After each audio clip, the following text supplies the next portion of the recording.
Hey guys, welcome back to the video. First ಎಲ್ಲದಕ್ಕಿಂತ ಮುಂಚೆ ಕಾಮೆಂಟ್ಸನ್ನು ನೋಡ್ಕೊಂಬರೋಣ. I really want appreciate your hard work and dedication.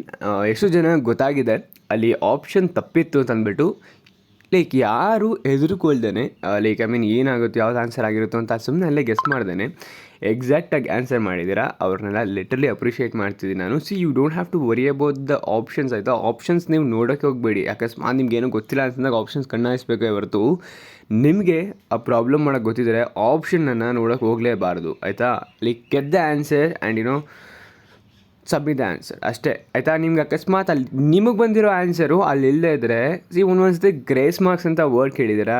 ಏನಕ್ಕೆ ಆಗೈತೆ ಅಂತಂದರೆ ಕ್ವಶನಲ್ಲಿ ಸಣ್ಣ ಪುಟ್ಟ ಮಿಸ್ಟೇಕ್ ಇದ್ರೂ ಆ ಕ್ವಶನ್ ಗ್ರೇಸ್ ಆಗುತ್ತೆ. ಸೊ ಒರಿಯೋಕೆ ಅವಶ್ಯಕತೆ ಇಲ್ಲ. ನೀವು ಮಾಡಿದ್ದು correct. 3/15 is the answer for the question that have given for you as a homework. And next ಇನ್ನೊಂದು ವಿಡಿಯೋ ಮಾಡಿದ್ದೆ ಮ್ಯಾಟ್ರಿಕ್ಸ್ದು. ಅದರಲ್ಲಿ ನಾವು ಅದನ್ನು ಟ್ರಾನ್ಸ್ಪೋಸ್ ಮಾಡೋ ಅವಶ್ಯಕತೆ ಏನಿಲ್ಲ, ಅಡ್ಜಾಯಿಂಟ್ ಬೇಕು ಅಂತ ಅನ್ನೋದಕ್ಕೆ. ವೈ ಬಿಕಾಸ್ ನಾವು ಮಾಡೋ ಸ್ಟೆಪ್ಪಲ್ಲೇ ಅಡ್ಜಾಯಿಂಟ್ ಬರುತ್ತೆ. ಆ್ಯಂಡ್ ನಾನು ಅದನ್ನು ಯೋಚನೆ ಮಾಡ್ತಿದ್ದೆ, ಏನಕ್ಕೆ ಇನ್ನೊಂದು ಸ್ಟೆಪ್ ಆಗ್ತಿದ್ದೀನಿ, ಡೈರೆಕ್ಟ್ ಸ್ಟೆಪ್ ಅಲ್ವಾ ಇದು ಅಂತಂದ್ಬಿಟ್ಟು. ಸೊ ಹೀಗಾಯಿತು. ಆ್ಯಂಡ್ ಯಾರ್ಯಾರು ಯಾರನ್ನ ರೆಕ್ಟಿಫೈ ಮಾಡಿದ್ರೆ ಅವರೆಲ್ಲ ವೆಲ್ ಅಪ್ರಿಷಿಯೇಟೆಡ್. ಆ್ಯಂಡ್ ವೀನರ್ಸ್ ಆ್ಯಂಡ್ ಯಾರೋ ಒಬ್ಬರು ಕಾಮೆಂಟ್ ಹಾಕ್ಬಿಟ್ಟು ವಾಪಸ್ ತೊಗೊಂಡಿದ್ರು. 3/15 ಇಸ್ ದ ಆನ್ಸರ್ ಅಂತ ಫಸ್ಟ್ ಹಾಕ್ಬಿಟ್ಟು ಆಮೇಲೆ ಅದನ್ನು ಡಿಲೀಟ್ ಮಾಡಿದರು. ಆಮೇಲೆ ನಾನು ಈ ಕಮೆಂಟ್ ಹಾಕಾದ್ಮೇಲೆ ಬಂದಿಲ್ಲೋ ಗೊತ್ತಿಲ್ಲ, ಒಟ್ಟಿನಲ್ಲಿ ಇಟ್ಸ್ ಎ ಗುಡ್ ಅಟೆಂಪ್ಟ್. ಆಯಿತಾ, 3/15 ಇಸ್ ದ ಆನ್ಸರ್. ಆ್ಯಂಡ್ ಯಾರು ಸಿ ಅಂತ ಹಾಕಿದ್ರೆ ನನ್ನ ಪ್ರಕಾರ ನೀವು ಕನ್ಫ್ಯೂಸ್ ಆಗಿದ್ದೀರಾ. ಕನ್ಫ್ಯೂಷನ್ಸ್ ಅಂದರೆ ಇರೋ ಆಪ್ಷನ್ ಯಾವುದೋ ಒಂದು ಆಪ್ಷನ್ ಆಗಿರುತ್ತೆ ಅಂತ ಅಂದ್ಕೊಂಡು ಹಾಕಿರ್ತಾರೆ ಅಂತ ಅನ್ಕೋತೀನಿ. ಸೊ ನಿಮಗೂ well appreciated and thank you so much for love. And practice ಮಾಡ್ತಾಯಿರಿ. ನೀವು ಎಷ್ಟು ಪ್ರಾಕ್ಟೀಸ್ ಮಾಡ್ತೀರಾ ಅಷ್ಟು ನಿಮಗೆ ಒಳ್ಳೆಯದು. Okay, let's get back to the video. ಅದಕ್ಕಿಂತ ಮುಂಚೆ ನೀವು ಇನ್ನೂ ನಮ್ಮ ಚಾನಲ್ಗೆ ಸಬ್ಸ್ಕ್ರೈಬ್ ಆಗಿಲ್ಲ ಅಂತಂದರೆ ಈ ಕೂಡ ಸಬ್ಸ್ಕ್ರೈಬ್ ಆಗಿ ಮತ್ತು ಪಕ್ಕದಲ್ಲಿರೋ ಬೆಲ್ಲೈಕನ್ನ ಪ್ರೆಸ್ ಮಾಡೋದ್ರ ಮುಖಾಂತರ ನಾವು ಅಪ್ಲೋಡ್ ಮಾಡೋ ಪ್ರತಿಯೊಂದು ವಿಡಿಯೋ ನೋಟಿಫಿಕೇಶನ್ ನಿಮ್ಗೆ ತಲುಪಾಗುತ್ತೆ. ಆ್ಯಂಡ್ ಪ್ರತಿಯೊಂದು ವಿಡಿಯೋ ಸಹ ತುಂಬ ಇಂಪಾರ್ಟೆಂಟ್ ಆಗಿರುತ್ತೆ. Without any further delay let's start this. And ಅದಕ್ಕಿಂತ ಮುಂಚೆ ಏನೇನು ಮಾಡ್ತೀರಿ ಅಂತ ಹೇಳ್ಬಿಡ್ತೀನಿ. ಇವತ್ತು ಬಯಾಲಜಿ KCET 2020ಯ ಕ್ವಶನ್ಸನ್ನು ಸಾಲ್ವ್ ಮಾಡೋಣ. ನಾನು 20 ಕ್ವಶನ್ಸ್ ಆಗಲೇ ಮುಗಿಸಿದ್ದೀನಿ. ಇದು 21st ಸಾಲ್ವ್ ಮಾಡ್ಕೊಂಡು ಹೋಗೋಣ. ಓಕೆ, ಯಾರೇನು ವಿಡಿಯೋ ನೋಡಿಲ್ಲ, ವಿಡಿಯೋ ಲಿಂಕ್ನ ಡಿಸ್ಕ್ರಿಪ್ಷನಲ್ಲಿ ಕೊಟ್ಟಿರ್ತೀನಿ, ನೋಡ್ಕೊಂಡು ಬರಬಹುದು. Okay, which one of the following is not included under in situ conservation ಅಂತ ಕೇಳಿದ್ದಾರೆ. ಇನ್ ಸಿಟು ಕನ್ಸರ್ವೇಷನ್ ಅಂದ್ರೆ ಏನು? Conservation of organisms in its natural habitat is called as in situ conservation. ಅವ್ರಗಳ ನ್ಯಾಚುರಲ್ ಹ್ಯಾಬಿಟಾಟಲ್ಲಿ ಅವುಗಳನ್ನ ಕನ್ಸರ್ವ್ ಮಾಡೋದನ್ನು ಇನ್ situ conservation ಅಂತ ಕೇಳ್ತಾರೆ. ಎಕ್ಸಿಟು ಕನ್ಸರ್ವೇಷನ್ ಅಂತಂದರೆ ಅವುಗಳ ನ್ಯಾಚುರಲ್ ಹ್ಯಾಬಿಟಾಟಿಂದ ತೊಗೊಂಬಂದು ಅವುಗಳ ನ್ಯಾಚುರಲ್ ಹ್ಯಾಬಿಟಾಟ್ನ ಕ್ರಿಯೇಟ್ ಮಾಡಿ ಸಪ್ರೇಟ್ ಜಾಗದಲ್ಲಿ ಅಲ್ಲಿ ಅದನ್ನು ಬೆಳೆಸತಕ್ಕಂಥದ್ದನ್ನು ಎಕ್ಸಿಟಿವ್ ಕನ್ಸರ್ವೇಷನ್ ಅಂತ ಕರೀತಾರೆ. ಇದರಲ್ಲಿ ಯಾವುದು ಇನ್ಸಿಟಿವ್ ಕನ್ಸರ್ವೇಷನ್, ಯಾವುದು ಎಕ್ಸಿಟಿವ್ ಕನ್ಸರ್ವೇಷನ್ ಅಂತ ನಾನು ನಿಮ್ಗೆ ಹೇಳೋ ಅವಶ್ಯಕತೆ ಇಲ್ಲ. ನಿಮ್ಗೆ ಅಷ್ಟೊತ್ತಾಗಲೇ ಗೊತ್ತಾಗಿರೋದು ಅನ್ಕೋತೀನಿ. ಗೊತ್ತಾಗಿದ್ರೆ ಪಟ್ಟಂತ ಕೆಳಗಡೆ ಕಮೆಂಟ್ ಮಾಡಿ. Yes, it's exactly the option D, botanical garden. National park, bird sanctuaries ಮತ್ತು ಬಯೋಸ್ಪಿಯರ್ ರಿಸರ್ವಾಯರ್ಸು, ಇದರಲ್ಲೆಲ್ಲ ಅವುಗಳ ನ್ಯಾಚುರಲ್ ಎನ್ವಿರಾನ್ಮೆಂಟಲ್ಲೇ ನಾವು ಮಾಡೋದು. ಫಾರ್ ಎಕ್ಸಾಂಪಲ್ ಕಾರಂಜಿ ಕೆರೆ, ಬನ್ನೇರುಘಟ್ಟ ನೋಡಿ, ಅದೆಲ್ಲ ಅದೆಲ್ಲ ಅವುಗಳ ನ್ಯಾಚುರಲ್ ಎನ್ವಿರಾನ್ಮೆಂಟಲ್ಲಿ ನಾವು ಅದನ್ನು ಬೆಳೆಸ್ತಾ ಇದ್ದೀವಿ. ಆಯಿತಾ, ಅದು ಬದಲು ನಾವು ಅದನ್ನು ಎಲ್ಲೋ ತಂದು ಝೂ ಥರ ಮಾಡ್ತಾಯಿಲ್ಲ. ಝೂಲ್ಲಿ ಆ್ಯಕ್ಚುಲಿ ಅವ್ರು ನ್ಯಾಚುರಲ್ ಎನ್ವಿರಾನ್ಮೆಂಟ್ ಕ್ರಿಯೇಟ್ ಮಾಡಿದ್ದೀವಿ ಅಷ್ಟೇ. ಆಯಿತಾ, ಝೂ ಅಂತ ಕೊಟ್ಟಿದ್ರಲ್ಲಿ ಝೂನ ಹಾಕಬೇಕಾಗಿತ್ತು ನೀವು. ನೆಕ್ಸ್ಟು 22nd ಕ್ವೆಶ್ಚನ್ ನೋಡೋಣ. Which one of the following is a wrong statement ಅಂತ ಕೇಳಿದ್ದಾರೆ. ಕರೆಕ್ಟಾಗಿ ಎಲ್ಲ ಸ್ಟೇಟ್ಮೆಂಟ್ ಓದಬೇಕಾಗತ್ತೆ. ನೀವು ಓದಿ ಹೇಳ್ತೀನಿ ಇದಕ್ಕೆ ಆನ್ಸರ್ ಏನು ಅಂತಂದ್ಬಿಟ್ಟು. Yes, correct. ಇದಕ್ಕೆ ಆಪ್ಷನ್ ಎ ಆನ್ಸರ್. ಏನಕ್ಕೆ ಅಂತಂದರೆ ಲುಕ್ ಎಟ್ ದಿಸ್, ಅವರಿಲ್ಲೇ ಮಿಸ್ಟೇಕ್ ಮಾಡಿದ್ದಾರೆ. Ozone in upper part of the atmosphere is harmful to animals. ಆಯಿತಾ, ozone in upper part of upper part of the atmosphere harmful to animals. Ozone upper part ಏನಿರುತ್ತೆ bro? ಆಯಿತಾ, ozone present in the upper part of the atmosphere called as stratosphere. ಅಲ್ಲಿ stratosphere ಇರುತ್ತೆ. It is not harmful to animals. It act as shield absorbing ultraviolet radiation from the sun. ಅದು shield ಥರ act ಮಾಡುತ್ತೆ. ಅದಂಗೆ harm ಮಾಡುತ್ತೆ.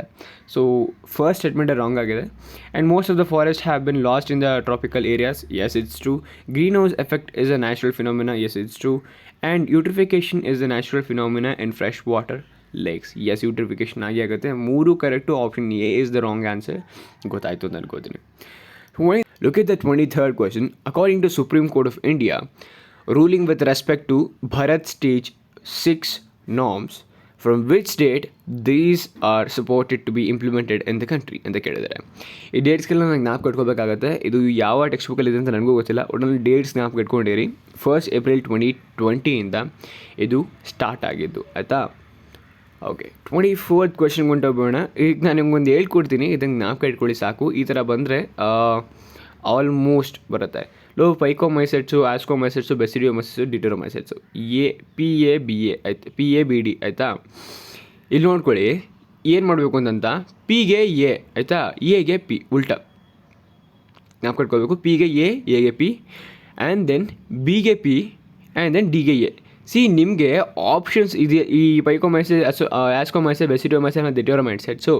ಇದ್ರ ಮುಂದೆ ಬರೋ ಎಕ್ಸಾಂಪಲ್ಸ್ ಏನಿದೆ ಅದು ಎ ಮತ್ತು ಪಿ ಬಿಟ್ಟರೆ ಬೇರೆ ಎಲ್ಲೂ ಹೋಗೋದಿಲ್ಲ. ಸೊ ಸೀಕ್ವೆನ್ಸ್ ಜ್ಞಾಪಕ ಇಟ್ಕೊಬಿಡಿ. ಇಲ್ಲಿ ಫಸ್ಟ್ ಮತ್ತು ಲಾಸ್ಟ್ ಒನ್ಗೆ ಯಾವುದೇ ಕಾರಣಕ್ಕೂ ಪಿ ಬರೋದಿಲ್ಲ, ಎರಡಕ್ಕೂ ಎ ಬರುತ್ತೆ. ಆ್ಯಂಡ್ ಈ ಎರಡು ಇದೆಯಲ್ಲ ಆಸ್ಕೋ ಮತ್ತು ಬೆಸಿಡೋಮೈಸೆಟ್ಸು, ಇದಕ್ಕೆ ಏನಿದೆ ಎಕ್ಸಾಂಪಲ್ ಸ್ಟಾರ್ಟ್ ಆಗುತ್ತೆ. ಸೊ ಯಾವುದಕ್ಕೆ ಪೆನಿಸಿಲಿಯಮ್ ಅಂತ ಗೊತ್ತಾಗ್ಬಿಟ್ರೆ ನಿಮಗೆ ಇನ್ನೊಂದನ್ನು ನೀವೇ ಬರ್ಕೊತೀರ ಆಯಿತಾ. ಸೊ ಇದಕ್ಕೆ ಆಸ್ಕೋಮೈಸೆಟ್ಸ್ಗೆ ಎಕ್ಸಾಂಪಲು ಪೆನಿಸಿಲಿಯಮು. ಸೊ ಆಸ್ಕೋಮೈಸೆಟ್ಸ್ಗೆ ಪೆನಿಸಿಲಿಯಮ್ ಬರ್ದಿರಿ ಅಂತಂದರೆ ಇನ್ನೊಂದು ಬೆಸಿಡಿಯೋಮೈಸೆಟ್ಸ್ಗೆ ನೀವೇ ಬರ್ಬಿಡ್ತೀರ, ಏನು ಪುಸಿನಿಯಾ ಆಯಿತಾ. ಅದಾದಮೇಲೆ ಇನ್ನೆರಡು ಬೇಕಾಗಿರುತ್ತೆ ಆಯಿತಾ. ನೀವು ಅವಾಗ ಏನಕ್ಕೆ ಒಂದು ಜ್ಞಾಪಕ ಇಟ್ಕೊಳ್ಳಿ. ಪೈಕೋಮೈಸೆಟ್ಸ್ಗೆ ಏನು ಜ್ಞಾಪಕ ಇಟ್ಕೋತೀರ ಅಂದರೆ ಅಲ್ಬುಗೋ ಜ್ಞಾಪಕ ಇಟ್ಕೋತೀರ. ಸೊ ಅಲ್ಬುಗೋನ ಇಲ್ಲ ಹಾಕ್ತಾರೆ, ಇನ್ನು ಬಾಕಿ ಮಿಕ್ಕಿದ್ದೇನು ಅಲ್ಟ್ರೇನಿಯಾ, ಇದನ್ನು ಇಲ್ಲ ಹಾಕ್ತಾರೆ ಅಷ್ಟೇ. ಗೊತ್ತಾಯ್ತು ಅನ್ಕೋತೀನಿ. ಇವಾಗ ಸೀಕ್ವೆನ್ಸ್ ಹೇಳಿ ನೀವೇ ಯಾವುದು ಅಂತ ಅಂದ್ಬಿಟ್ಟು. S, option A. ನೆಕ್ಸ್ಟ್ ಕ್ವಶನ್ಗೆ ಹೋಗೋಣ. ನೋಡಿ, ಇಲ್ಲಿ ಮಿಸ್ ಆಗಿರೋ ಆ ಒಂದು ಎಲಿಮೆಂಟ್ಸನ್ನು ನೀವು ಫಿಲ್ ಮಾಡಬೇಕಾಗಿರುತ್ತೆ. ನಾನು ನಿಮಗೆ ಒಂದು ಚಾರ್ಟ್ನ ಪ್ರೊಡ್ಯೂಸ್ ಮಾಡ್ತೀನಿ. ಇಲ್ಲಿ ಆ ಚಾರ್ಟ್ನ ಅಬ್ಸರ್ವ್ ಮಾಡಿ ನಿಮಗೆ ಗೊತ್ತಾಗ್ಬಿಡುತ್ತೆ. Observe the following simplified scheme and choose the correct option that matches with the letters given in the boxes ಅಂತ ಕೇಳಿದ್ದಾರೆ. So it's very simple. Option P ಏನಿದೆ ಅಲ್ಲಿ ಅಜ್ಞಾತ ಬರುತ್ತೆ, ಆ್ಯಂಡ್ ಆಪ್ಷನ್ ಕ್ಯೂ ಏನಿದೆ ಅಲ್ಲಿ ನಿಮಗೆ ಜ್ಞಾತೋಷ್ಟಮಾಟ ಬರುತ್ತೆ, ಆ್ಯಂಡ್ ದೆನ್ ಆಪ್ಷನ್ ಆರ್ ಏನಿದೆ ಈ ಆಪ್ಷನ್ ಆರಲ್ಲಿ ನಿಮಗೆ ಪೈಸಸ್ ಬರುತ್ತೆ, ಆ್ಯಂಡ್ ಆಪ್ಷನ್ ಎಸ್ ಅಲ್ಲಿ ನಿಮಗೆ ಟೆಟ್ರಾಪೋಡ್ ಬರುತ್ತೆ. ಸೊ ಈ ಒಂದು ಚಾರ್ಟ್ನ ಪ್ರೊಡ್ಯೂಸ್ ಮಾಡ್ತೀನಿ. ಈ ಚಾರ್ಟ್ನ ಕಲಿಯೋದು ತುಂಬ ಇಂಪಾರ್ಟೆಂಟು. ಯಾವ್ದು ಇದು ಅಂದರೆ ವರ್ಟಿಬ್ರೇಟಾ ಫ್ಯಾಮಿಲಿ ಚಾರ್ಟ್ ಇದು ಆಯಿತಾ. ವರ್ಟಿಬ್ರೇಟಾ ಫ್ಯಾಮಿಲಿದು ಡಿವಿಷನ್ ಚಾರ್ಟ್ ಇದು.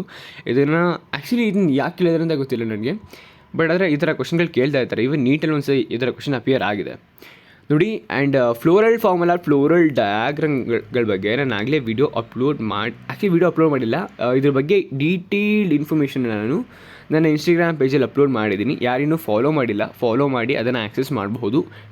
ನಿಮ್ಮ ಮೊನೊಕಾಟಿಲೇಟನ್ ಮತ್ತು ಡೈಕೋಟಿಲೇಟನ್ದು ಏನೇನು ಪಾಸಿಬಲ್ ಕಾಂಬಿನೇಷನ್ಸ್ ಇದೆ ಮತ್ತು ಏನೇನು ಪಾಸಿಬಲ್ ಕ್ವಶನ್ಸ್ ಬರಬಹುದು ಇದ್ರ ಮೇಲೆ ಅದನ್ನೆಲ್ಲ ಅಪ್ಲೋಡ್ ಮಾಡಿದ್ದೀನಿ. ಅಂದರೆ sets of floral formula and floral diagram ಸಿಗುತ್ತೆ, ಆ್ಯಕ್ಸೆಸ್ ಮಾಡ್ಬೋದು, ಫಾಲೋ ಮಾಡಿ. ನೆಕ್ಸ್ಟ್ 26 ಕ್ವಶನ್ಗೆ it's very simple. It's option D, tepal ಆಯಿತಾ.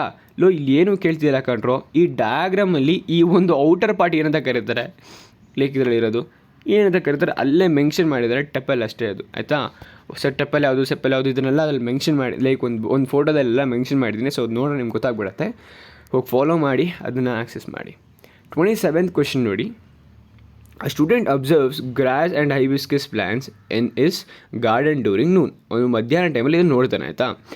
To his surprise, only the leaves of grass were found rolled inwards. ಬರೀ ಗ್ರಾಸ್ ಮಾತ್ರ ಸುತ್ಕೊಂಡ್ಬಿಟ್ಟಿರುತ್ತೆ ಆಯಿತಾ. And the reason could be ಏನು ಅಂತ ಕೇಳಿದ್ದಾನೆ. ಸೊ ಅವ್ನಿಗೇನಾಗಿರ್ಬೋದು reason? It's nothing but option D. ಏನಕ್ಕೆ ಅಂತಂದರೆ presence of bulliform cells in the grass leaves. Bulliform cells present ಆಗಿರ್ತಾವಲ್ಲ, ಅದೇನು ಮಾಡುತ್ತೆ ಅಂತಂದರೆ grass is a monocotyledon plant ಆಯಿತಾ, whereas hibiscus is a dicotyledon plant. Presence of buliform cells in the characteristic features of the monocot leaves. Buliform cells are epidermal cells present in the epidermis of the monocot leaves. When the buliform cells in the leaves absorb water and become tired, the leaf surface gets exposed when they are flaccid due to water stress. They make the leaves curl inwards to minimise water loss. ಈಗ ನೋಡಿ, ನೀರು ಕುಡಿದು tired ಆಗಿರುತ್ತೆ ಅದು. Like ಯಾವಾಗ ಡೈರೆಕ್ಟಾಗಿ ಸನ್ಗೆ expose ಆಗುತ್ತೋ ಆವಾಗ ಅದು ತನ್ನಲ್ಲಿರ್ತಕ್ಕಂಥ ನೀರನ್ನ ಸ್ವಲ್ಪ ಪ್ರೊಟೆಕ್ಟ್ ಮಾಡ್ಕೊಳ್ಳೋದಕ್ಕೆ ಇಟ್ ವಿಲ್ ಸ್ಟ್ರಿಂಕ್ ಆಯಿತಾ. ಸ್ಟ್ರಿಂಕ್ ಅನ್ನೋದಕ್ಕಿಂತ ಅದು ರೊಟೇಟ್ ಆಗಲಿ ಕರ್ ಆಗಿಬಿಡುತ್ತೆ ಹಿಂಗೆ ಆಯಿತಾ. ಸೊ ಇದು ಯಾವ್ದ್ರಿಂದ ಅಂತಂದರೆ ಬಿಕಾಸ್ ಆಫ್ ಬುಲಿಫಾರ್ಮ್ ಸೆಲ್ಸಿಂದ ಇದು ಆಗುತ್ತೆ. It's nothing but option D. And ಬೇರೆ ಆಪ್ಷನ್ಗಳು ಇದಕ್ಕೆ ರಿಲೇಟೆಡ್ ಆಗೇ ಇರೋದಿಲ್ಲ ಆಯಿತಾ. ನೋಡಿ ಏನೇನೋ ಆಯಿತಾ. 28th ಕ್ವಶನ್ ನೋಡಿ. 28th ಕ್ವಶನ್ಗೆ ಹೋಗೋಣ. What is this? In the below diagram identify the part which contains the peripheral microtubules to the central sheath ಆಯಿತಾ. Peripheral microtubules like to the central teeth. Actually ಇದು ಡಯಾಗ್ರಾಮ್ ನೋಡಿದ ತಕ್ಷಣ ನಿಮಗೆಲ್ಲ ಗೊತ್ತಾಗ್ಬಿಟ್ಟಿರೋದು ಅನ್ಕೋತೀನಿ. ಕರೆಕ್ಟಾಗಿ ಅಬ್ಸರ್ವ್ ಮಾಡಿ. ಏನು ಕೇಳಿರೋದವರು, in the below diagram identify the part which contains the peripheral microtubules to the central sheath ಅಂತ ಅಂದ್ಬಿಟ್ಟು. ಪೆರಿಫೆರಲ್ ಮೈಕ್ರೋಟ್ಯೂಬ್ಯೂಲ್ಸ್ ಸೆಂಟ್ರಲ್ ಶೀತ್ಗೆ ಇಲ್ಲಿ ಕನೆಕ್ಟ್ ಆಗಿದೆ ನೋಡಿ, ಇಲ್ಲಿ ನೋಡಿ, ಇದು ಪೆರಿಫೆರಲ್ ಮೈಕ್ರೋಟ್ಯೂಬ್ಯೂಲ್ ಸೆಂಟ್ರಲ್ ಶೀತ್ಗೆ ಕನೆಕ್ಟ್ ಆಗಿದೆಯಲ್ಲ, ಇದು ಅದನ್ನು ಏನಂತ ಕರಿತೀವಿ ನಾವು? Simple radial spoke. ಅಷ್ಟೇ ಆನ್ಸರ್ ಅದಕ್ಕೆ. 29th ಕ್ವೆಶನ್ಗೆ ಹೋಗೋಣ. 29th ಕ್ವೆಶನ್ಗೆ look at this. The element whose percentage weight is highest in both earth's crust and human body is ಅಂತ ಕೇಳಿದ್ದಾರೆ. ಯಾವುದದು ಪರ್ಸೆಂಟೇಜ್ ಜಾಸ್ತಿ ಇದೆ ಅಂತ ಅಂದ್ಬಿಟ್ಟು, ಪರ್ಸೆಂಟೇಜ್ ವೆಯ್ಟಿಂಗ್ ಜಾಸ್ತಿ ಇದೆ ಅಂತ ಅಂದ್ಬಿಟ್ಟು, it's very simple. Option D, oxygen.